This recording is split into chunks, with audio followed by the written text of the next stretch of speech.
Hola, muy buenas tardes, tengan todas y todos ustedes. Mi nombre es Dulce del Cristal Metelín Méndez. Me encuentro cursando la licenciatura en Derecho por la Universidad Virtual del Estado de Guanajuato y actualmente estoy cursando el módulo Sociedades y Contratos Mercantiles. Este video corresponde a la actividad del reto número 5 que lleva por nombre aplicación práctica de la norma, los contratos mercantiles internacionales. Mi docente es el profesor Efraín Hernández González y mi matrícula es 2500198. Sin más, me voy a permitir dar respuesta a algunos interrogantes que se nos plantean para realizar esta actividad. Pero me gustaría iniciar brindando un pequeño contexto acerca del caso que se va a analizar. Tenemos el caso de una transacción comercial entre dos entidades, que por un lado es el Hospital Caminemos Juntos con sede en España y por otro el laboratorio Collins & Phillips de Nueva Zelanda. En este contrato el objeto es realizar la adquisición de material médico. Se establece que se incluirá una caja de material quirúrgico, 10 camas de hospital, 5 máquinas de oxígeno y una caja de apósitos, es decir, banditas. Una disculpa. Muy bien, el contrato se realizó siempre de manera digital, incluso las firmas se recabaron el 30 de enero del 2020 de manera electrónica. Y las condiciones económicas a las que se llegó fue que iba a ser un contrato por 2 millones de pesos. Sin embargo, existe un conflicto de incumplimiento aquí y es que hubo un retraso, la compañía no pudo entregar el paquete de manera óptima. La fecha de entrega era para abril del 2020, sin embargo la mercancía llegó a Nueva Zelanda, a España, hasta junio del 2020.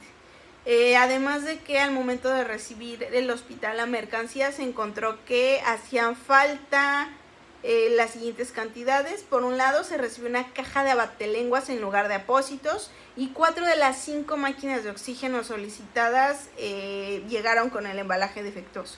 Ahora bien, tomando en cuenta este breve contexto, me voy a permitir dar respuesta al caso. ¿Qué tipo de contrato mercantil celebraron las partes? Indudablemente es un contrato de compraventa internacional y es internacional porque las sedes de ambas empresas se encuentran en diferentes estados y ambas partes actuaron con fines de lucro. Esto lo convierte en un contrato de materia mercantil. La segunda pregunta, ¿el contrato se puede considerar de carácter internacional? Indudablemente es una transacción transfronteriza donde los estados son diferentes entidades y esto basta para que se vuelva un tratado internacional. 3. ¿Qué tipo de contrato internacional celebrado por medios electrónicos identificaste? Creo que es un contrato indirecto. Voy a argumentar por qué en ningún momento las partes se reunieron de forma presencial para llegar al acuerdo. Todo se realizó por medios indirectos, es decir, por correo electrónico. Incluso la recabación de las firmas se realizó por esta vía. Así que pese a que se entregó el material de manera directa, en realidad nunca hubo un contacto entre las partes que necesitara la presencia física, así que yo considero que es un contrato electrónico indirecto. ¿Qué obligaciones corresponden a cada parte? Bueno, por un lado tenemos al vendedor que tenía la obligación de entregar la cantidad y la calidad pactada dentro del convenio, que eran 10 camas, 5 máquinas de oxígeno, los apósitos y todo el demás tema. Todo tenía que estar debidamente embalado para garantizar la calidad del producto. Ahora bien, ¿cuáles eran las obligaciones del comprador? Pagar los 2 millones de pesos pactados y recibir la mercancía. ¿Qué legislación debería de aplicarse si no se señaló ninguna? Este es un punto muy importante porque cuando se tratan de acuerdos transnacionales, existen una serie de acuerdos vinculantes para los estados que se adscriben a ellos. Y en este caso el acuerdo que podemos nosotros considerar, que yo considero que es el más adecuado, es la Convención de las Naciones Unidas sobre los Contratos de Compraventa Internacional de Mercaderías, que forma parte de la Convención de Viena de 1980. En adelante, cuando lo mencione, me voy a referir a esta convención por sus siglas o por Convención de Viena, que las siglas son CISG. Entonces, Tendría que aplicarse esta legislación por varias razones. La principal pues es porque ambos estados forman parte del tratado de la Convención de Viena y porque es el tratado internacional que regula estas operaciones cuando las partes no eligen una ley específica y los países son firmantes del acuerdo.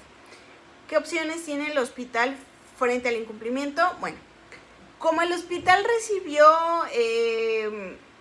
dos cosas, recibió por una parte el material defectuoso y por otra faltante, podría exigir la sustitución de la mercancía por la que se había acordado previamente, o bien podría exigir una reducción en el precio acordado, dado que no se cumplió con los acuerdos pactados por ambas partes.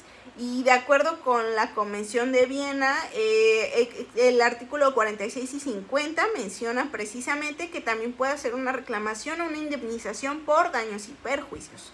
Ahora sí que esto sería una decisión que podría llegarse mediante la conciliación o directamente con los representantes legales del hospital.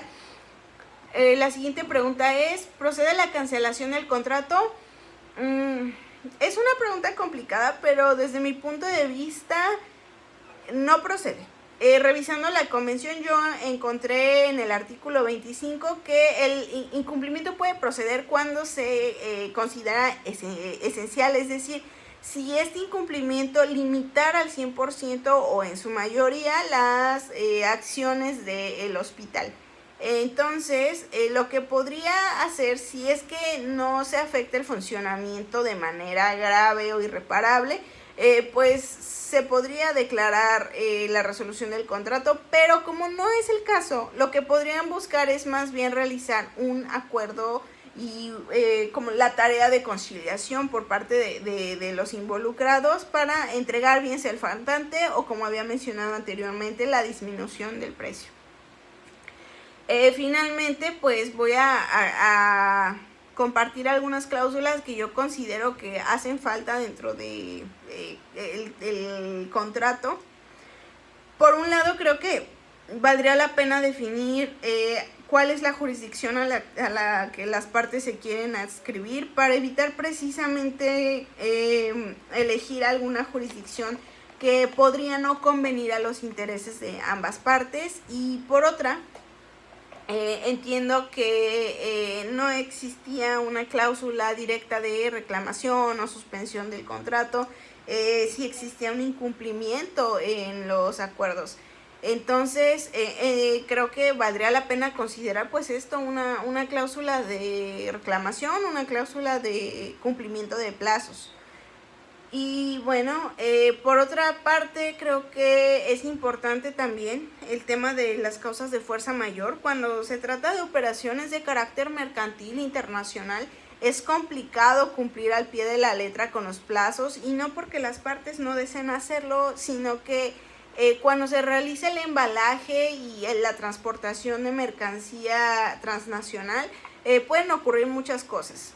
Por un lado tenemos la mercancía que se mueve de manera marítima y por otro la que se mueve de forma aérea, y manteniendo el contexto en el que estamos, donde por ejemplo países de Medio Oriente se encuentran en constantes conflictos bélicos, o el tema de la globalización, la rápida expansión de enfermedades como fue el tema de la pandemia, pues creo que valdría la pena poner una cláusula de fuerza mayor en la que se pueden definir responsabilidades en caso de que no haya sido una mala voluntad por parte de la parte vendedora.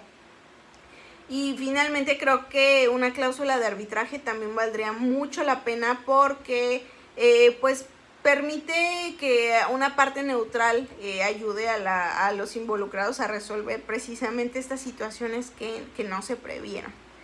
Me gustaría ir cerrando este video mencionando que más allá del análisis del caso, que si bien es muy interesante, me permito como reflexionar acerca de varias cosas. Creo que cuando se habla de contratos mercantiles hay que ser muy precisos, precisamente porque se está hablando de una actividad lucrativa que puede afectar el capital de dos sociedades. Entonces, considerando esto en el contexto de los acuerdos internacionales de tratado comercial, Creo que es importante generar una armonización jurídica. Precisamente herramientas como la Convención de Viena permiten que el comercio internacional se realice dentro de marcos normativos mucho más homogéneos. Si bien es cierto que el derecho comparado puede servir, yo considero que homogeneizar, por lo menos en temas mercantiles, los acuerdos comerciales puede generar mayores ventajas. Tal es el caso, por ejemplo, del Tratado de Libre Comercio, que busca generar como esta apertura para el comercio internacional entre los estados que forman parte de él. Y pues esto permite la apertura a mayores estados para que empiecen como el tema de la comercialización transnacional. Y por último, creo que cuando estaba realizando este caso me permití entender la importancia que tiene la prevención. Cuando realizamos contratos es muy importante nosotros como abogados en formación tener en cuenta esta situación de prever situaciones que pueden estar fuera del control de las partes, incluso prever situaciones que pueden estar dentro del control. Lo importante es aprender a redactar los contratos de manera correcta, sobre todo cuando se trata de contratos internacionales, porque necesitamos incluir algunas cláusulas, ser más precisos para poder resolver en caso de que existan disputas. O bien creo que en el caso del ámbito internacional es más conveniente invertir tiempo en crear estas bases sólidas dentro del acuerdo que después utilizar un litigio transatlántico y tener que convocar a más estados. Es un tema mucho más complejo que cuando se tratan de acuerdos comerciales, de acuerdos mercantiles a nivel local. Con esto me permito finalizar mi exposición. Espero que el análisis haya sido de utilidad para comprender pues la aplicación directa de los conocimientos que obtuvimos durante esta unidad, y agradezco mucho la atención prestada. Sin más, quedo a sus órdenes y me despido enviando un cordial saludo. Les deseo buenas tardes, buenas noches a quienes me vean, dependiendo de la hora que sea. Muchas gracias.